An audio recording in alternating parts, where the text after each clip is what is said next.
Hey peeps, welcome back to Lex and Big T's Extravaganza. For today's video, I'm basically gonna go over my stillbirth story. Hold on, I'll go ahead and fix this camera a bit so I can be centered.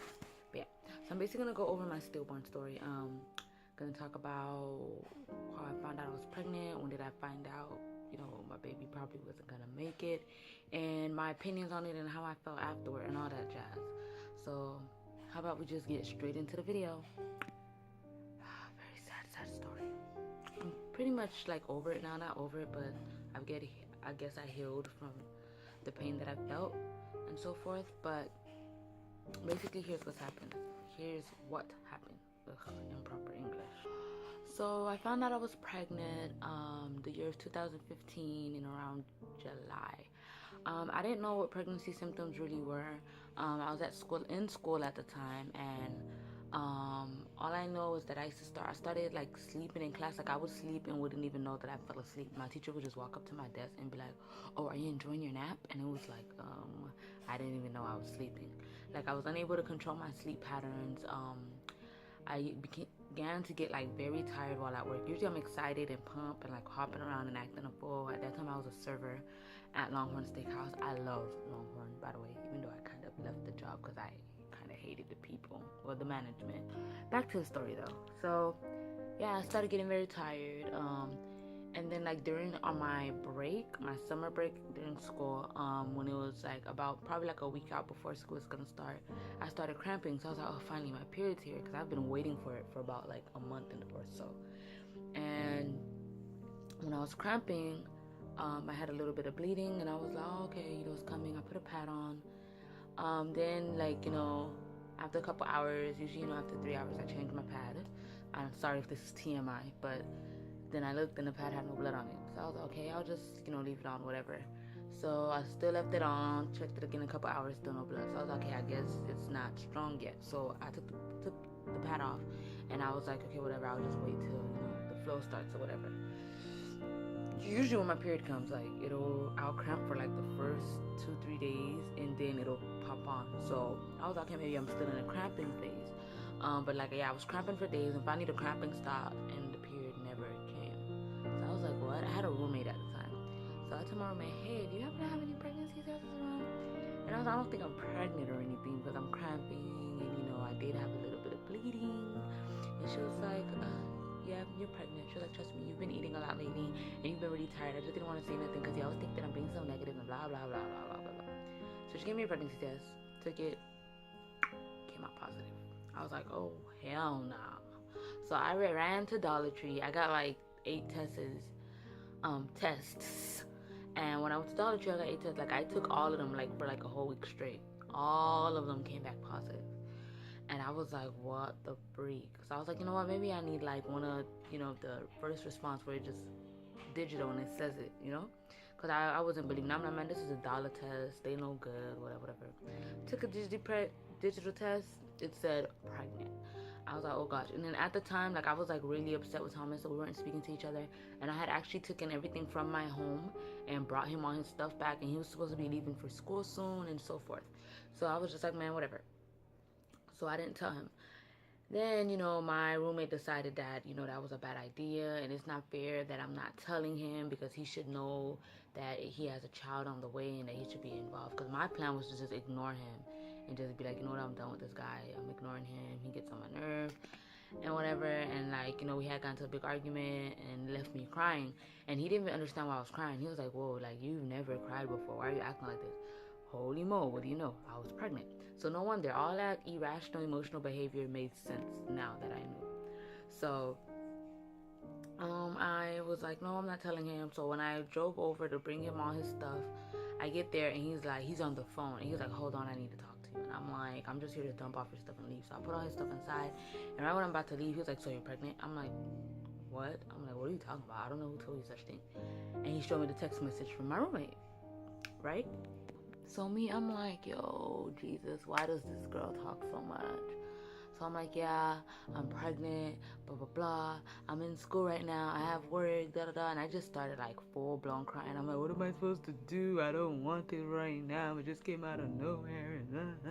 And he starts hugging me. He's like, it's okay, you know, whatever. Why are you crying? Don't cry, this and that. Let's go inside and get you some food. So I go inside, got some food with stuff, and then immediately went straight to sleep. As I went to sleep, I woke up and, you know, we started discussing it again. I was like, hey, look, you know, I scheduled a blood test to see, you know, if I'm pregnant or whatever. And he was like, okay, you know, whatever. So, and I was like, I should be getting the results soon. I'll get the results within 24 hours. He was like, okay. So then, you know, the 14 days came. I took my blood test, came back positive, cried again. So then I just started to do like the necessary things that I needed to do in order to, you know, start with my prenatal visits. It wasn't immediately that, because I'm not really a person for abortions.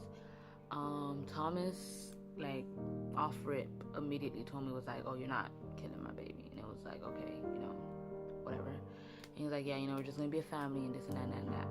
So now we're like concerned about, like, you know, him leaving for school or whatever. So it was like, whatever. I told him, hey, look, you know, you should still go to school, because why pause? Like, the baby wasn't due until like April the following year, and we were in August. So I was like, you know, go to school, get your degree. That's, you know, better for us, because you're gonna come back for family. I wouldn't want you to stop school and not have a degree. You know, if I need anything, you know, I'll just let you know, whatever the case is. And he was like, okay, cool. So he still left for school. You know, I didn't have a problem with that. After he left, of course, I cried and I said I changed my mind. But, you know, of course, hormones. And I didn't really want to be by myself. But then eventually, you know, I coped. Started hanging out with my family, this and that. You know, I was with them every day to keep myself busy until time passed. So it was time for him to come back home, which he was due to come back in December. So I was like, okay, cool, December it is. Now, when December got there, like in November, around November time, I went up to Louisiana where he was at, and, you know, spent like 2 weeks up there with him. You know, we were seeing each other back and forth or whatever. And, you know, and he looked at me, he was like, yo, like, your stomach is not even, you know, growing or nothing like that. I'm like, yeah, you know, it's first time baby, usually you're not that big on your first baby. And, oh, rewind, I skipped like a whole part. Before I left for Louisiana, I had a prenatal visit, and I had multiple visits actually. I was bleeding throughout my pregnancy. They were like, that's fine, sometimes that happens. Every time I went to the hospital, they said the baby looks fine, there's nothing wrong with it, whatever. But it's like every time I went to the hospital due to bleeding, my measurements were getting behind. Like the first time I went, I think I was about 13, 14 weeks, and they were like, oh, your baby's measuring 12 weeks. And I was like, what? And they're like, yeah, blah, blah. And I was like, okay, whatever, you know, sometimes your due dates are off, and, you know, that's normal too. It can be off by a couple weeks, either ahead or behind. So I was like, okay, whatever. So then when I went to the hospital when I was like 16 weeks, they were like, oh no, your baby's only measuring like 13, 14 weeks. And I'm like, what? So then it just started to concern me a little bit. So I told my midwife that, and they told me the same thing. Oh yeah, sometimes, you know, baby can be measuring 2 weeks ahead, 2 weeks behind, whatever the case is, blah, blah, blah. So I was like, whatever, so I didn't stress that much. So then I had another prenatal visit when I was 19 weeks, and that's when they gave me the gender of the baby. And apparently, I guess there was something wrong. They said the baby's measuring a little bit behind, and they're concerned. So when I come back, because they knew I was going out of town, they're like, they're going to take me to see a perinatologist so that they can see, you know, make sure that everything's okay. And I was like, okay, cool. You know, I wasn't really stressing it. I went out of town. They told me there's nothing to worry about. You know, these things happen sometimes. You know, sometimes it's just a small baby. Because, you know, I'm skinny. The dad's not fat. So that's probably just what it is. And I was like, okay, no, cool, no problem. So I went to Louisiana, you know, whatever. Spent time up there, 2 weeks, whatever. Came back down. When I came back down, went to the perinatologist, I had got like the worst news ever. And it was like, basically what the perinatologist told me was like, oh, look, you know, your baby is suffering from Dandy Walker malformation. You guys can do your research about Dandy Walker. I'm not going to really get into it or whatever, because I did a lot of research when I was mourning and when I found out what he had, and it was just dreadful. And I was like, wow. And I was like, you know, I prayed every day, and I was like, God, look, you know, even if my baby has Dandy Walker, you know, I'm ready to deal with all of this or whatever, you know, I'm going to have to do in order to, you know, take care of this kid. They told me everything that can probably happen, which, you know, he may come out disabled, or he may not be able to keep up with other kids, blah, blah, blah, all this other stuff. I told his dad, I called Thomas, told him what the issue was. He was like, okay. He was like, man, he's not, like, he didn't even believe it. He's like, man, just keep eating, keep doing what you're doing, and blase, the baby's going to be fine. And, you know, like, I was concerned, and I already had the feeling where I knew, I was like, man, this baby's not gonna make it. Like, I knew, because, like, his head was measuring at, like, 19 weeks. His body was measuring at, like, 14 weeks. feet was like different measurements. It was like different measurements all over the place. So his body basically wasn't keeping up with the measurements of his head. His head was measuring normal, but his body wasn't. So I was like, wow. So then I kind of got upset at my midwives, because I was like, the whole time, like when I kept telling you that my baby was measuring behind, which is strange and wouldn't make sense, because I know when I conceived, I'm like, you guys were telling me not to worry and stuff. And now I'm at like, 5, almost 6 months pregnant, because by the time I came back from Louisiana, I was about 22 weeks. So I'm like, now I'm about like 5 to 6 months pregnant, and now you guys are telling me that my baby has like freaking 10% chance of living. So that really hurt me. It made me really upset with my midwives. I didn't even want to speak to them. And when I came back from the perinatologist, they all just kept saying sorry as if my baby was dead already. And like, that really pissed me off. Like, it really did. And I was like, look, there's still a chance. Don't sit here telling me sorry and stuff. Whatever, I did research and all that stuff. I went to different doctors so they can, see if I can get a better doctor. And like, I got away from my midwives. I was like, I'm going to try to go to an OB now and see if I can get non-stress tests on a regular and things like that. And it was just crazy. So the Sunday, I was 24 weeks, and I did my devotion that morning, because I usually used to do my devotion, when I was pregnant and stuff. And when I had my devotion was like basically the story of David, and when David lost his baby due to the sins that he had committed. So when I seen that devotion that morning, I just woke up and I was like, okay, my baby's gonna be gone today. Like, I just knew. So I got up, got dressed, took a shower. I ate anyways, took my Doppler, checked on the baby. The heartbeat was fine. Went out, went to my sister's house, went to my sister's best friend's house. I started to eat. Now, when I ate when I was pregnant, I was like always starving. I was eating, and I got full like in like a couple seconds. I was like, damn, my appetite is gone. I was like, wow, my baby's gone. So I knew at that point when I was at my sister's house that the baby was already gone. So when I got home, I called Thomas, and I was like, Thomas, I think the baby's dead. And he was like, why? And he was like, use your Doppler. Took my Doppler, checked my stomach. There was no heartbeat. He was like, oh, maybe leave him alone. He's probably far back and you can't hear him. I was like, yeah, sure. But mother instincts, I knew. So I went to my appointment the next morning for my NST test. They checked, and they told me, sorry, no heartbeat. I was in that room. I called Thomas. I cried, and I cried. And I was like, oh my gosh. And I was driving, called my midwife. Well, one of my midwives, which I was really, like, she's a great midwife. Her name is Delarice, by the way. If you live in a certain area that I live in, with the midwives that I have, yeah, you'll know. Like, her name is Delarice. She's a great midwife. She's awesome. I love her to death. Shout out to you, Delarice. But her, like, I called her and I was like, hey, look what happened, the baby's dead. And I was crying, and she told me to calm down and that it was okay, and that, there's always another chance at having another child. Even though Makai was not planned, guys. I'm telling you, I kid you not, Makai was not planned. But it was like, she's like, there's always a chance at having another child, blah, blah, blah. And basically she told me that just get ready for labor. And I was shocked. I was like, labor? Labor for what? She's like, oh, you still have to push the baby out. Why? Because you're 6 months pregnant. So that hurt me even more. Like, I was like, she's like, you're almost 6 months. 'Cause I was 22 weeks at the time. Like, I cried. I'm like, why do I have to push out of that baby? So I called Thomas. I'm like, yo, look, when I push out this baby, you better be here. You better, sit next to me. I need you to be here for when the birth of this baby, whatever. And he was like, yeah, sure, no problem, blah, blah, blah, blah. He's going to be there. And I was like, I still have to push him. That's not fair. I'm going to push the baby, you go through the pain, and go home with nothing. And, like, I was, like, so mad. So then, time passed. I finally got a new job as a cook at a certain restaurant. After I got my job, my midwife told me basically to wait for labor. I was like bleeding. Like, after the death of the baby, I was just like bleeding. But I never dilated, never contracted. The baby never came out. I held that baby in my stomach for like 2-3 weeks. And I was like, look, and I'm at work, nobody knows. And it's like, I'm dying on the inside. So I call my midwife. I'm like, look, I'm going to the hospital to just get induced because I'm not gonna go through this. And they were like, oh, what if you get induced and they try to force you into a C-section, blah, blah, blah. I'm not gonna get a C-section for a baby that's not alive, like, that's just something I'm not doing. So I went to the hospital. I went to the clinic, the hospital, got induced.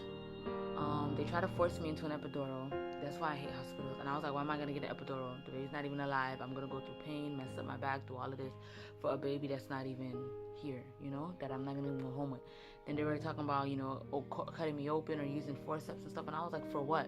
I'm like, they was like, oh, because, you know, it's taking some bit of a time for you to dilate.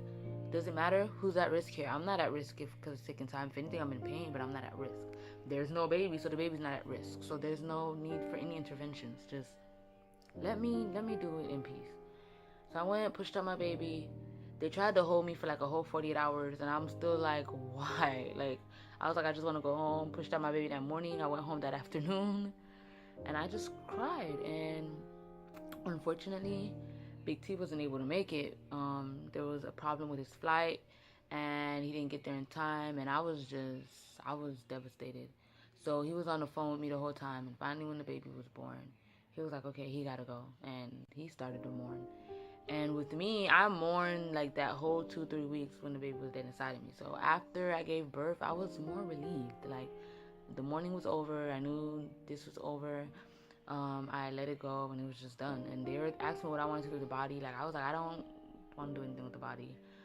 I basically distanced myself away from my child, which is not a good thing, but I couldn't. I really couldn't. So eventually afterwards, that's when Big T mourned. Big T ended up coming after, you know, because I gave birth. My baby died in December, and I didn't give birth till January. So you guys, you know, tell me how y'all think that was. So then Big T came, you know, and then like he had this whole thing go on, and he was emotional, and he was like he lost his child and all this stuff, and we were just like two big mess. And like, they usually say a stillborn can either make you or break you, and it broke us. Like, we went on a break for a while and all that other jazz. And then, you know, he had a big game, championship game in Houston, and I was like, you know what, you know, even though we're on a break or whatever, I'm still going to be there for him, because I promised that I was going to go to that game. So I went. I actually surprised him. He was excited and happy and whatever the case was. And then came back to Miami, and he came back down for spring break off of school. And when he left, boom, I fell pregnant again. And it was like, damn, you know, pregnant again. At that time, guys, we were already back together. So we had already got back together and whatever, and we were talking and stuff like that. And we talked about the situation, and we were talking about planning, like, for the future. Like, you know, after he's done with school and I get all my stuff situated, and I had a good paying job at the time. So I was like, yeah, you know, when you come back and you're done with school, whatever, maybe we can try for the future. Who knows? And he was like, okay. But little did we know, I was already pregnant with Makai. But yeah, so then I fell pregnant, and, you know, I gave birth in January, got pregnant in March. Took about a month and a half. It's crazy. But whatever, it is what it is. It happens. And that's basically my stillborn story. Yes, I mourn now. It may seem like I'm not really hurt by it or whatever, but I did my mourning. I felt my pain. I'm not over it. My baby will always live in my heart. But, you know, it happens. And it was a girl. It was a girl, and Makai came out a boy. That's why with Makai, I wanted a girl so bad. When I found out he was a boy, I was like depressed for a while, because I felt like if I had a girl, it would have made up for the baby I lost. But who would have known? Doesn't matter whether it's a boy or a girl. He brings so much joy to my life. If you see me looking over there, it's because Makai's over here. But so much joy in my life. So it doesn't really matter. But don't forget to like, comment, and subscribe below, guys. Thank you for watching. I really do appreciate you guys listening. Give me a thumbs up if you like this video. Tell a friend so they can tell a friend so they can tell a friend. Until next time. Peace.